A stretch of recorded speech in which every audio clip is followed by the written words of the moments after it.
മലയാളവും അതേപോലെ തന്നെ മറ്റു അന്യഭാഷാ പ്രേക്ഷകർ എല്ലാവരും ഒരേപോലെ സ്നേഹിക്കുന്ന ഒരു യൂട്യൂബ് ചാനലാണ് KL ബ്രോ ബിജുവിൻ്റേത്. 80 മില്യണോളം സബ്സ്ക്രൈബേഴ്സുള്ള കേരളത്തിലെ ഇത്രയും വലിയൊരു യൂട്യൂബ് ചാനലിനെ പറ്റിയുള്ള വാർത്തകൾ സോഷ്യൽ മീഡിയയിൽ ഇടയ്ക്കിടെ ശ്രദ്ധ നേടാറുണ്ട്. ഇവരുടെ കുടുംബത്തിലെ രസകരമായ വീഡിയോകളും രസകരമായ കാഴ്ചകളും എല്ലാം സോഷ്യൽ മീഡിയ വഴി താരങ്ങൾ പങ്കുവയ്ക്കാറുണ്ട്.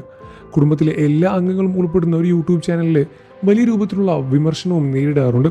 എന്നാൽ ഏറ്റവും അധികം ആരാധകർ കൂടിയുള്ള ഒരു യൂട്യൂബ് ചാനൽ കൂടിയാണ് KL ബ്രോ ബിജുവിൻ്റേത്. അദ്ദേഹത്തിൻ്റെ യൂട്യൂബ് വീഡിയോകളെല്ലാം തന്നെ നിമിഷ നേരങ്ങൾ കൊണ്ട് ആരാധകർ ഏറ്റെടുക്കാറുമുണ്ട്. അദ്ദേഹം പങ്കുവയ്ക്കുന്ന വീഡിയോകൾക്കെല്ലാം തന്നെ ഒരുപാട് പ്രേക്ഷകർ കമൻറ്റുകളുമായി രംഗത്ത് വരാറുണ്ട്. പ്രേക്ഷകരെ ഒരുപാട് സ്വാധീനിച്ച ഒരു യൂട്യൂബ് ചാനൽ കൂടിയാണ് അദ്ദേഹത്തിൻ്റേത്. ആ ഒരു കുടുംബത്തെ തന്നെ സ്നേഹിക്കുന്നവരാണ് എല്ലാവരും. ഒരാളെ മാത്രമല്ല, ആ കുടുംബത്തിലെ എല്ലാ അംഗങ്ങളെയും സ്വന്തം വീട്ടിലെ അംഗങ്ങളെ പോലെയാണ് കാണുന്നത് എന്ന് പല പ്രേക്ഷകരും അഭിപ്രായപ്പെടാറുണ്ട്. എന്നാൽ സോഷ്യൽ മീഡിയ വഴി കഴിഞ്ഞ കുറച്ച് ദിവസങ്ങളായി ഇവർക്കെതിരെ ഒരുപാട് വാർത്തകളാണ് പുറത്തു വരുന്നത്. ഇവരുടെ വീട്ടിൽ നടക്കുന്ന പ്രശ്നങ്ങളെല്ലാം സോഷ്യൽ മീഡിയ വഴി പുറത്തു വിടാറുണ്ടോ എന്ന ചോദ്യങ്ങളും ഇതിനോടകം ഉയർന്നു വരുന്നുണ്ട്.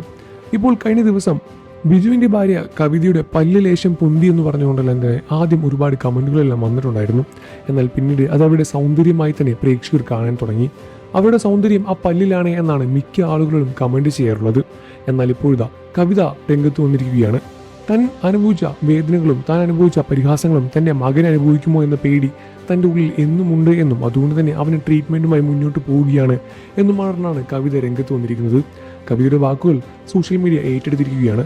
എന്നാൽ ഒരിക്കലും പേടിക്കേണ്ട എന്നും അത് നിങ്ങളുടെ ഭംഗിയാണ് എന്നും കവിതയുടെ വാക്കുകൾ ഇങ്ങനെയായിരുന്നു. എനിക്ക് ആദ്യമെല്ലാം തന്നെ എൻ്റെ പല്ലിൻ്റെ കാര്യത്തിൽ വളരെയധികം സങ്കടമുണ്ടായിരുന്നു. എന്നാൽ പിന്നീട് എനിക്കത് ഒരു കുഴപ്പമില്ലാതെ തോന്നി. എന്നാൽ ആദ്യമെല്ലാം തന്നെ ഒരുപാട് പേര് എന്നെ കളിയാക്കുമായിരുന്നു. ഇനി എൻ്റെ മകനെയും അതുപോലെ കളിയാക്കുമോ എന്ന പേടി എൻ്റെ ഉള്ളിൽ എന്നും തന്നെയുണ്ട്. അതുകൊണ്ട് തന്നെയാണ് കൊച്ചിയിലെ ട്രീറ്റ്മെൻറ്റുമായി മുന്നോട്ട് പോകുന്നത്. മകന് പല്ലിൻ്റെ സർജറിയും കാര്യങ്ങളുമായി തന്നെ മുന്നോട്ട് പോകാനുള്ള തീരുമാനത്തിലാണ് കവിതയും കുടുംബവും. എന്നിരുന്നാലും പ്രേക്ഷകരെല്ലാവരും തന്നെ ആ ഒരു പല്ലിന് ഒരു കുഴപ്പമില്ല എന്ന് പറഞ്ഞും സൗന്ദര്യമാണ് എന്ന് പറഞ്ഞും രംഗത്ത് വന്നിട്ടുണ്ടായിരുന്നു. പ്രേക്ഷകർ അവരെ ഒരുപാട് സ്നേഹിക്കുന്നുണ്ട്. നിങ്ങൾക്ക് അവർ ഇഷ്ടമാണെന്ന കാര്യം വീഡിയോയ്ക്ക് താഴെ കമൻറ്റ് ചെയ്ത് പറയുക.